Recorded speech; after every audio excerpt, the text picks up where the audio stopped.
Hello guys, welcome back to this channel. In today's tutorial, I'm going to show you how we can translate in Google Sheets. First of all, open your Google Sheets app on your phone. Then you have to prepare a table like this. And now we are going to translate from English to Indonesian and also Korean.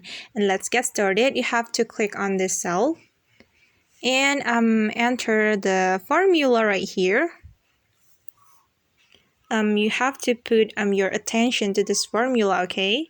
We have to enter Google Translate and choose the source language. And the source language is in the A2 cell right here. Just click on A2 cell and you have to type N for English and also IN for Indonesian.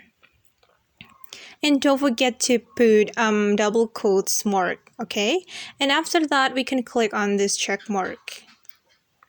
And wait for a moment, it's still loading. And all right, this is the translate. This is how are you in Indonesian?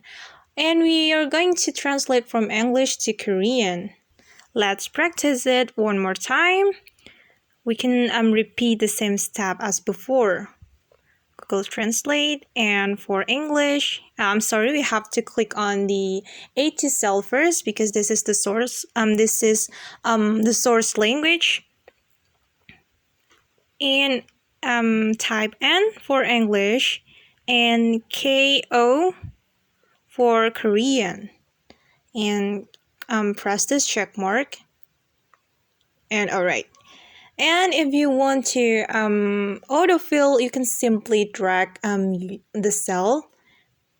And then you have to tap and hold on the cell and click on autofill. Alright guys, that's how we can translate in Google Sheets. I hope this video will help you. Thanks for watching and see you on the next video. Bye!